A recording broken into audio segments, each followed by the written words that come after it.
Welcome back. Now we have our engine sitting in the engine bay. All that we have done so far is got the input shaft of the transmission to line up with the engine and clutch, and slid the clutch and engine over the input shaft. And the way I recommend doing it, if you can see down there, there is one bolt right there where you don't have to have things perfectly lined up to get it to go through. It's about a 1/2 inch bolt. There's one on each side. And what I like to do is I will take the bolts, get them started, and then I'll sit here and rock the engine back and forth until I get the dowel pins to line up. And once your dowel pins line up, you're doing really good. And at that point, I'll stick those bolts in and get it so that the dowel pins can't back out. Then I'll come up here to the crankshaft. I'll put a 27mm socket on the crankshaft bolt, and I'll rotate the engine with the transmission in neutral, and that way there's probably tension on the friction plate from the input shaft of the transmission, and when you start rotating it, as soon as all those splines line up, the transmission will slide through, and at that point you'll feel it and you'll notice it, and the engine will shift back a little bit. Then you can tighten those two bolts down, and then at that point what I'll do is I'll make a dry run with my other fasteners, which are going to look something like this, and make sure that everything's lined up and that these will start threading in. And then I'll back these out because we need to put blue thread locker on these and then get these torqued to spec when the thread locker is still wet. And then you can go back in later and fully torque down your lock nuts on your other bolts. So once you have it to that point, then you can go in and adjust your motor mounts as needed and get everything snug down there. Hello and welcome back. Today we're going to be looking at some possibilities for mounting an exhaust up to the exhaust side of the turbo on your OM617 to Toyota swap. So what I've done here is on the exhaust side of the housing, the turbo housing, I've removed this bolt-on flange. So there's 4 nuts, they're 10mm wrench size, and I took the V-band clamp off both sides, and then I cut in a little slot through this thin flex hose 180 degrees apart, and then I hit it with a hammer, and then it comes off like so.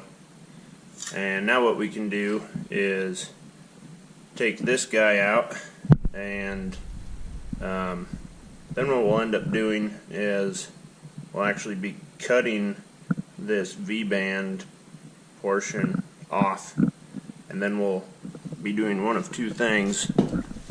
If you're using a stock Mercedes downpipe, you can actually leave this on, and the downpipe will have a flange on it. You'll cut that off, and it'll actually end up sliding in like this piece right here. And you can just go ahead and weld it in all the way around, and then kind of feather out the weld on the inside, and that'll fit really, really nice. The other option is to use a Ford Power Stroke 7.3 liter 3-inch downpipe. Diamond Eye exhaust makes the aftermarket 3-inch pipe for that, and here's what that downpipe looks like. So again, Diamond Eye Performance makes that. It's going to come with this kind of goofy looking flange welded onto it, and we'll actually cut right behind that weld. and that'll butt up to this flange here, and we'll end up welding that together to make one solid piece. And then right after the downpipe, we'll put a flex hose so that the turbo's not seeing a bunch of torque on the exhaust housing. So I'm going to go ahead, cut this off, and then I'll show you what it's going to look like once we get it welded on. Now that we are ready to mount up our transmission cross member, we're going to be installing a new transmission mount. And what I've found with the last 3 of these I've ordered off Rock Auto is that this bend from here to here is not accurate and it's not wide enough. And so to fix that the cheap, dirty, and easy way, I set it on the ground like so, take my big honking hammer and hit on this bolt right here, since it's actually mounted to this plate. If you hit over here, it'll just go through the rubber and it won't do anything. But I gave it about 5 or 6 good whacks, and that spread those down just enough that the bolts will go through. So either they're not forming these things correctly or their holes are a little bit off. You could also drill the holes out a little bigger, but then you start removing material around there and it weakens it, whereas this doesn't weaken it, it just moves the plate a little bit. So now we're going to get this bolted up and keep chugging along. Now we have our motor sitting in the truck on the new motor mounts, new rubber isolators. Transmission cross member is started. All the bolts are installed, but we left them loose to the frame so that we have adjustability there, and we left the rubber isolator bolts, that big nut right there, left those loose on each side so we can adjust this thing. So you're going to run into different scenarios with different suspension and different steering setups. So here's going to be the most extreme case. We've got a solid axle swap with the front axle moved about 3/4 to 1 inch forward from the stock position. So that's going to shove our steering into our oil pan even more. So now we're fighting that, and we're fighting keeping the engine back far enough that we can use the stock mechanical fan. So what I've done is, as I said, got everything installed with the hardware installed loosely. So now I'll use the engine hoist to just barely lift the motor up and pull the weight off the frame mounts. And then I'll come down here and I will use the floor jack to lift the transmission up by the cross member. And that will allow us to shift the engine forward or backwards wherever we want it.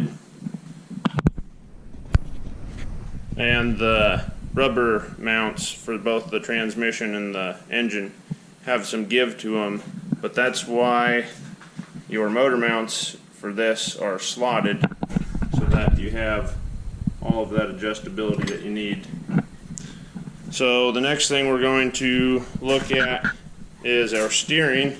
So we have the engine turned all the way to the right for the high steer, and we look like we're probably going to be good here. Your leaf sprung front axle is going to move backwards as it travels upwards.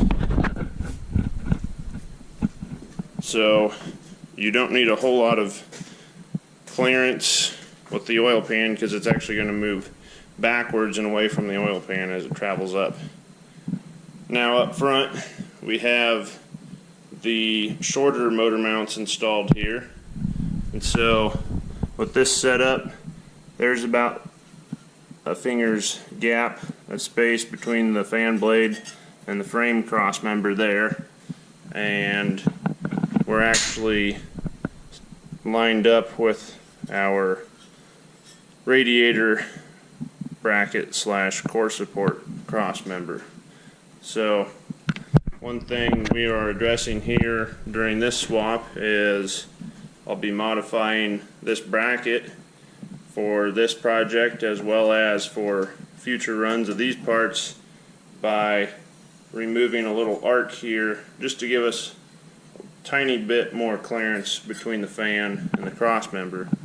Now, if you're doing this with an IFS swap, you should be able to just drop this thing in. The steering's not going to move since it's IFS. Your suspension in the center isn't moving, it's just moving with the A-arms on the outside. So should be able to actually have the engine back a little bit further than we do here. But again, we have the solid axle shoved so far forward here that we are fighting for every 1/16 of an inch we can get everywhere possible. So now we have this where we want it positioned, so I'm going to let the engine hoist down, and then I'll snug up my motor mounts up front first.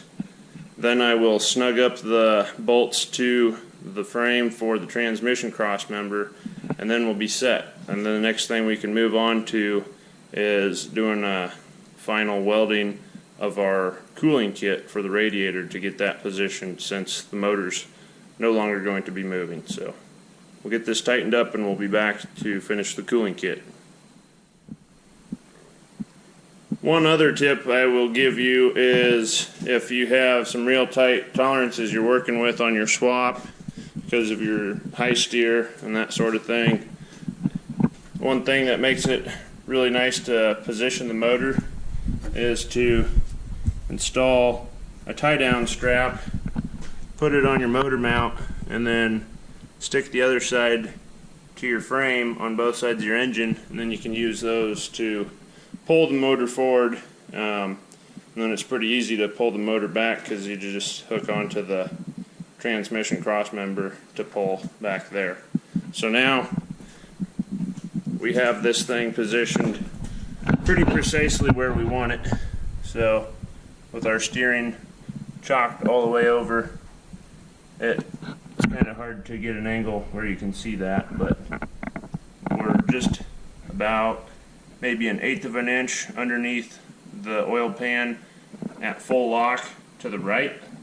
So when we center our steering, it'll pull the tie rod back further, and when we're turned to the left, it'll be further back still.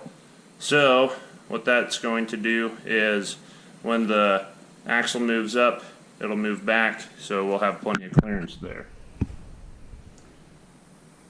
The last part of the cooling kit setup is to get our pressure tank mounted. So over here on the firewall, you might have something like this mounted up on there. We're going to go ahead and remove that.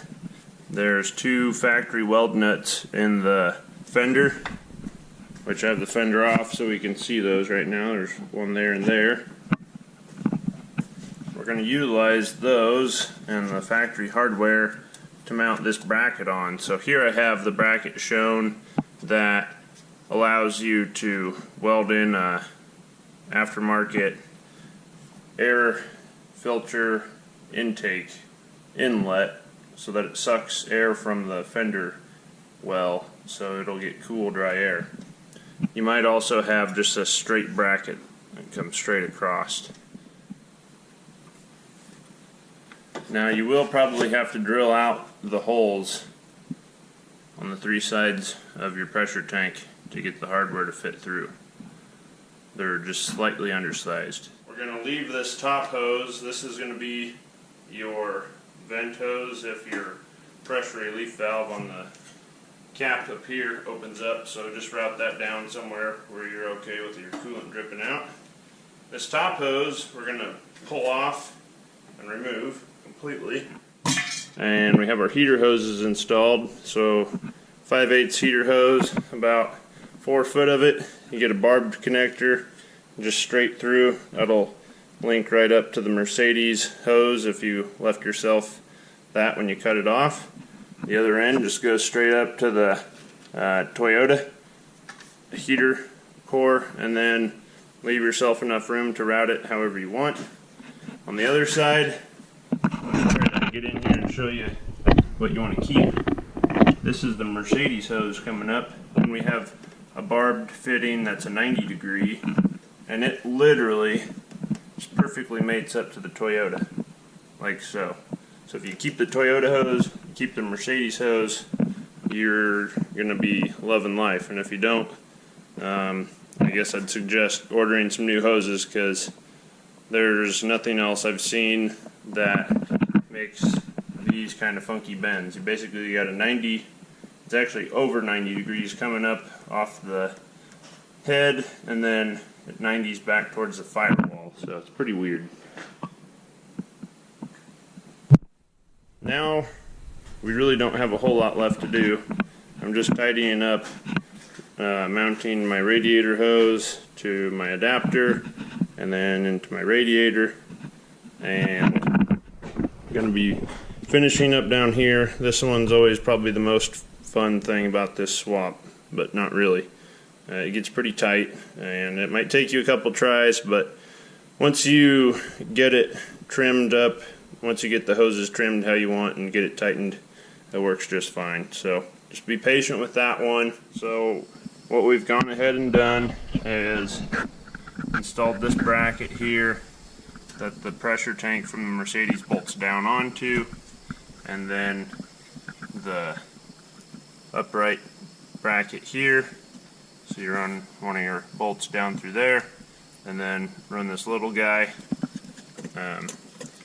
through this hole right down in there through the fender, and then you'll have your dowel pin up here to block that off, and then this hose coming out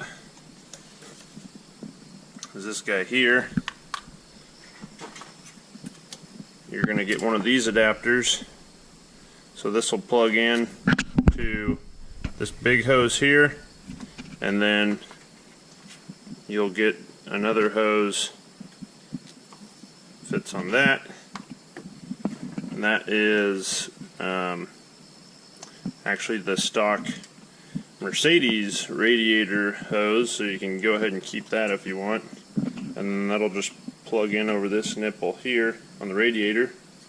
And then what we're going to do is on this cap, you just cut this little silver dot off on the top, and then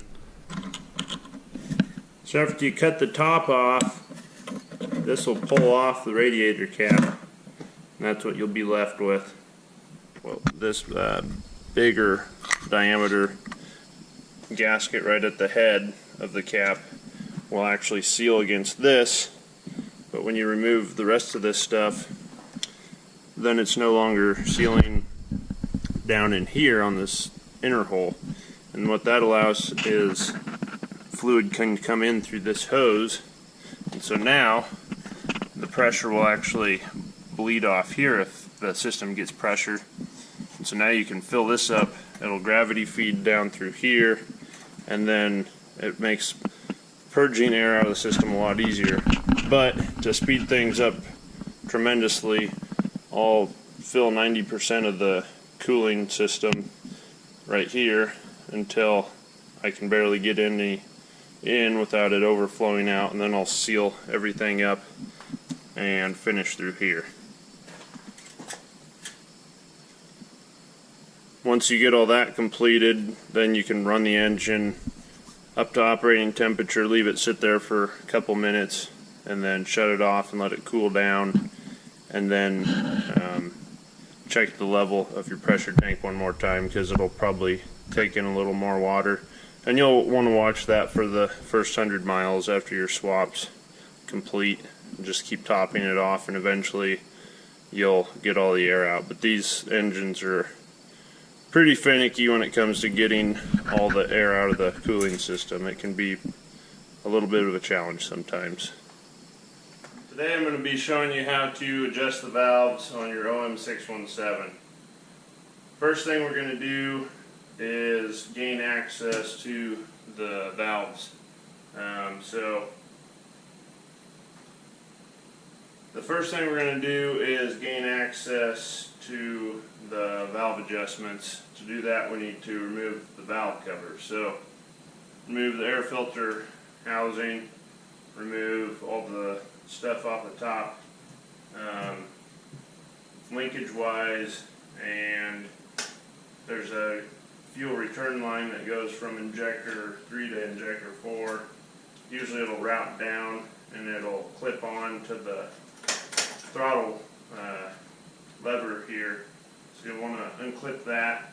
And there's 4 13mm nuts holding the valve cover down.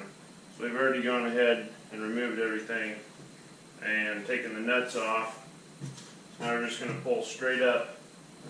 You're also going to want to remove the ball socket that goes down to the injection pump from the throttle lever.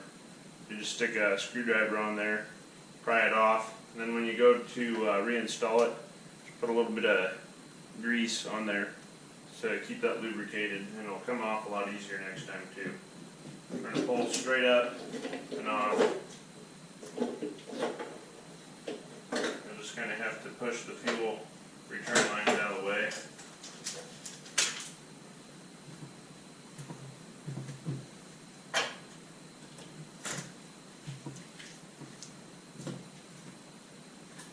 The next thing we're going to do is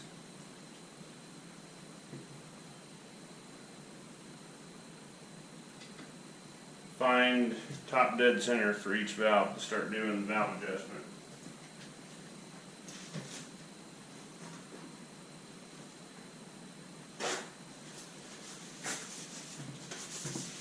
Tools you will need include, aside from the 13mm socket to get the valve cover off, you will need a 27mm socket for the crank bolt up front and something to turn it with, and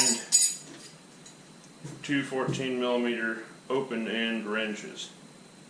And one of them is going to have to be thin enough to gain access to the lock nut on the bottom side. So I got a Harbor Freight Pittsburgh wrench, super cheap and super thin because it's so cheap, but works awesome. It's a lot better than the whatever $50 or $100 Mercedes-Benz special part number. So we got our thin wrench and our thick wrench. So now what we need to do is rotate the engine till our first valve is at top dead center.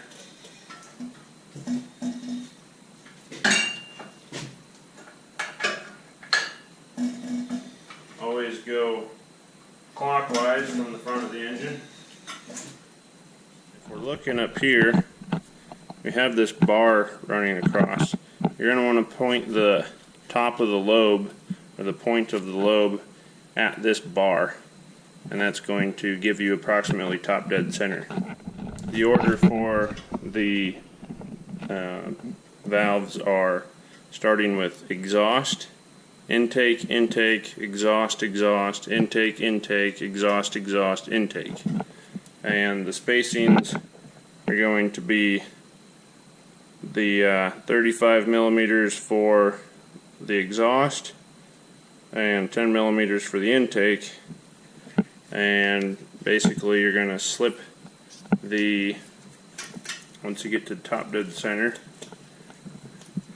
you want to be able to slip the feeler gauge in there. And the analogy I've heard is when you slide it in, when you're pulling it out, it should feel like you're pulling it through a phone book.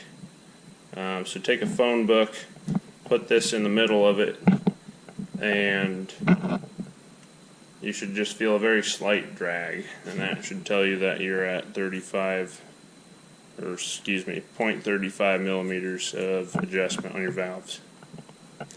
So we're going to get the first one set up here, and I'll show you what it looks like. Okay, now we have our first valve adjusted. So again, it's 0.35 millimeters for exhaust and 0.1 for the intake valves. So we're going to slide that in there, and we've got just a slightest drag on there. Another visual you can see as it's wiping the oil off of my feeler gauge there. So the trick here is that we have the really big top nut and the lock nut on the bottom that's thin. So you're going to want to move the top nut to where you need it to get your valve adjustment set, then hold that stationary while basically loosening the lock nut back up off of the valve until it tightens into the top nut. And it might take you a couple tries. The first time I did this it took about 2 hours, and now I can do it in about 30 minutes or less.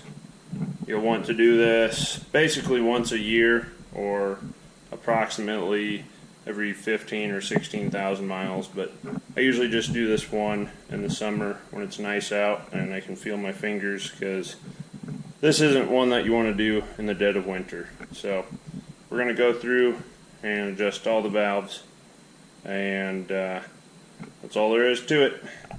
If you have a valve like that right there that's just floating, the adjustment nut, that's not a good thing.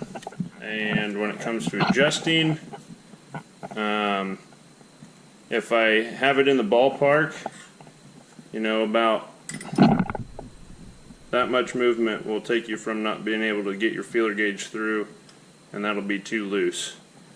So I'll err on the side of having it too tight before I put the final torque on, and then I'll fix my other wrench down low with the body of the wrench up against either one of the studs for the valve cover or one of the injector bodies. And then I'll take the top wrench and actually tighten the top nut down onto the locking nut, and that way it gets looser as you're tightening it, and once you get good at it you can get it to be right in spec. So it's about all the tips I have for this. Wish you guys luck.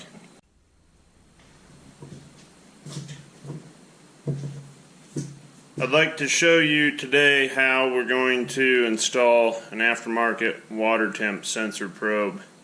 So you have some vacuum lines on this thermostat housing and a electrical sending unit. So we're going to take the electrical sending unit out. That'll take a 19 millimeter wrench to get that out. And then we're going to take the thermostat out and the second half of the thermostat housing off. And we're going to put a paper towel down there and another one in here so that we don't get any drill bit shavings in there when we drill this out. Then what we're going to do is we're going to drill this threaded hole out so we can retap it. So the auto meter gauge that I'm using comes with a 1/2 inch NPT, but we're going to get an adapter that will go down to 3/8 NPT. So for now I'm going to drill this out. They call for a 37/64 drill bit, and the closest I have is 9/16, which is undersized just a hair. So you'd actually rather be undersized a little bit rather than oversized. So we're going to drill this out. Make sure you keep your drill bit straight.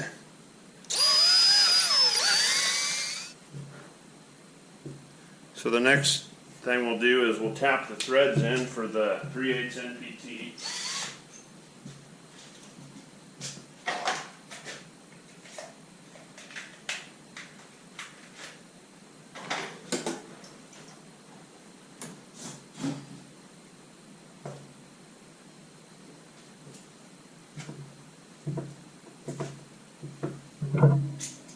I'm going to be using the poor man's method for tapping this out.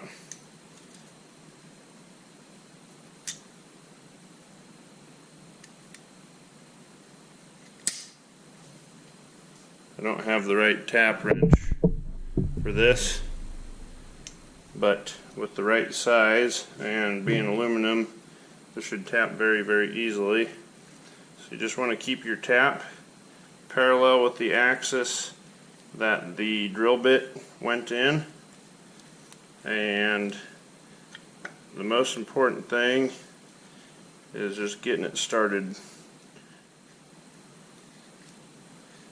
So to get it started, you need to have ample down pressure.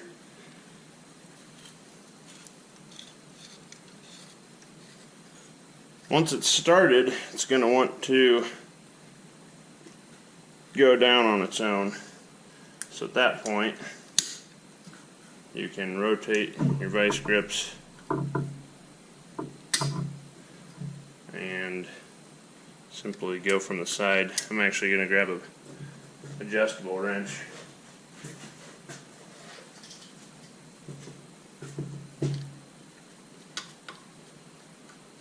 Fun fact for you guys, vice grips are also from Nebraska, just the same as Doomsday Diesel.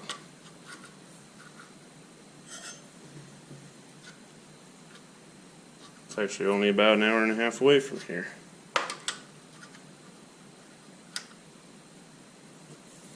Except for they sold out to Irwin and now everything comes from Taiwan.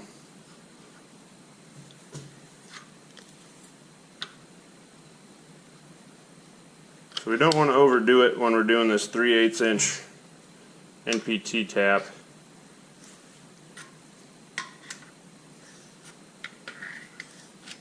You can always tap more, but it's pretty hard to put material back in there to tap less.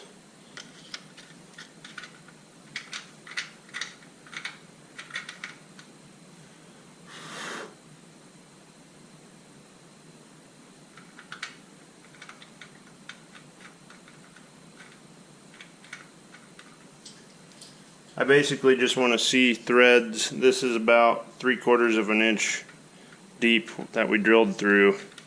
I just want to see the threads go all the way down and no more, because if you look at this, it's actually tapered. So if you tap it too deep, then the fitting will have to go deeper to seal. And in this case, we might not have enough depth to get a very good seal. Hi, and welcome back. Now that we have our adapter that we got off Amazon for about $5, we can now thread our gauge pipe fitting down into our adapter. So that's 1/2 inch down into this adapter, and this is 3/8 pipe thread here. And last but not least, we have our gauge sending unit, and that will thread into the top and stacks up just like so. Gold, red, blue. So what we need to do to finalize this installation is apply Teflon tape. Since it's pipe thread, it seals on the threads.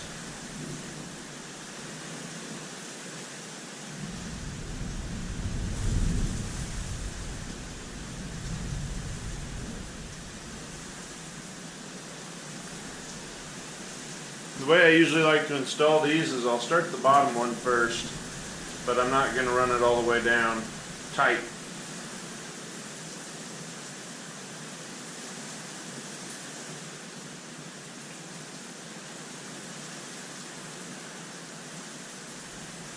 I'm going to get hand tight for now. Next, I'm going to take the middle piece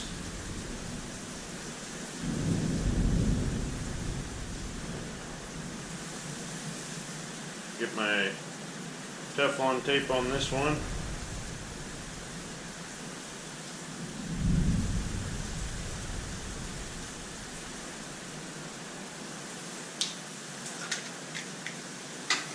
Usually about 2 wraps around seems to do the trick, unless it's a loose thread. So now I'll start this guy in, and I'll start getting him threaded down. And I'm going to actually tighten the top fitting first. By tightening it in this sequence, you don't have nearly the likelihood of over tightening the bottom adapter. So now I'm going to put my wrench on the bottom adapter, socket on the top, and just give that one final snugging torque.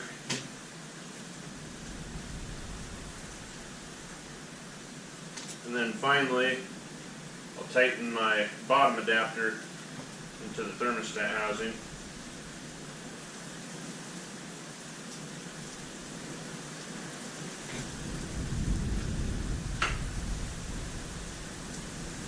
You don't want to overdo it at all because this is all aluminum.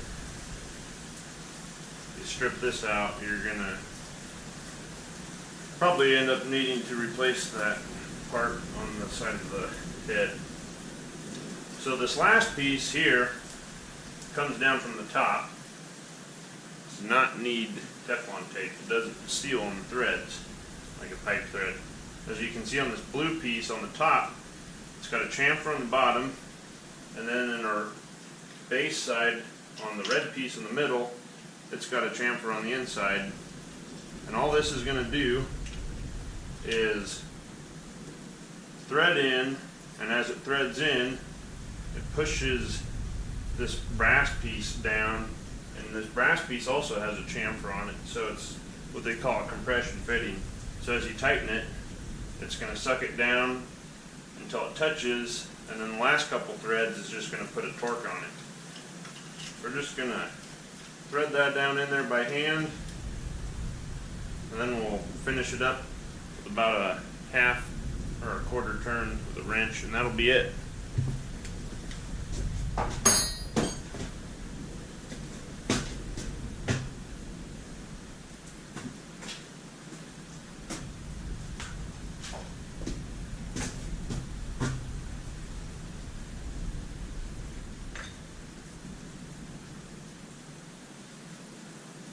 Again, just about a quarter to a half turn. It doesn't take a whole lot at all. And it's all aluminum, so you don't want to risk stripping those threads out, especially the blue piece on top, because that's an integral part of the gauge, and that black line is actually filled with a gas. So the way this gauge works is the water heats up. When the water heats up, it expands the gas in this line, and when that gas expands, it pushes, creates pressure. So that needle on the gauge is moving by the pressure that's created in this copper line. So it'd be pretty difficult to replace the blue part on top without just getting a new gauge, basically. That is the water temp gauge installation. Hello and welcome back. Today I wanted to show you how you can make compression and hydraulic hoses with Summit Racing reusable compression fittings and stainless braided line. So what you start with is a bunch of bulk hose and some fittings like these here. So the first thing you need to do is mock everything up and figure out exactly what length you need.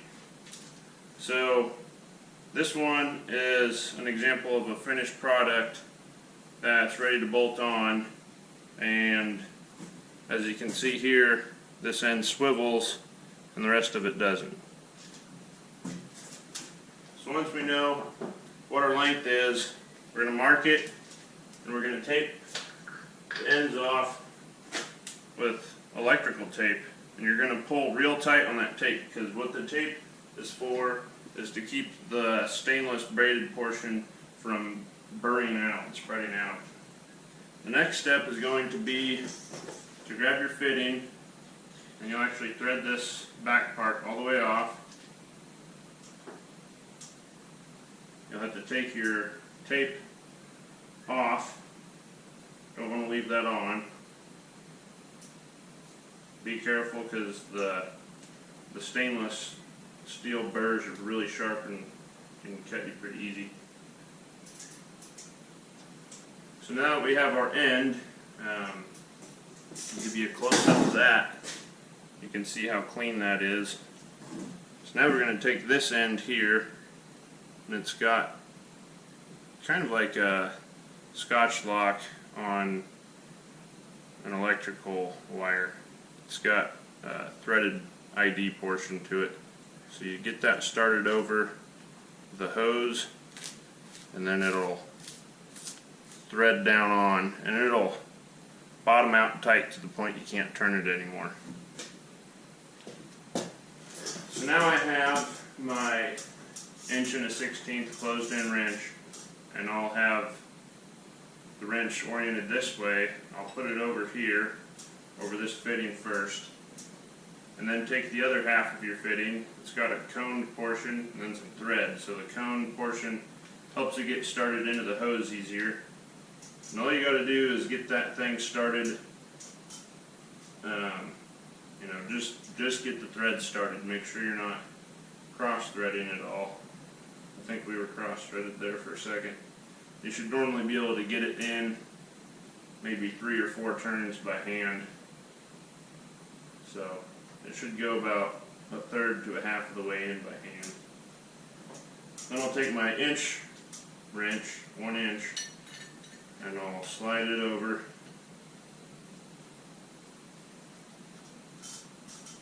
And now I don't have to worry about my open end wrench slipping off. Crank this down until I have just about a hair's width left of adjustment. Then I'll take the close end off, and I'll apply the open end.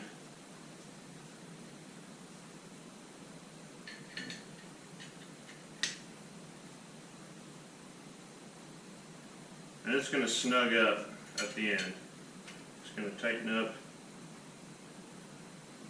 Just make sure that's hand tight there.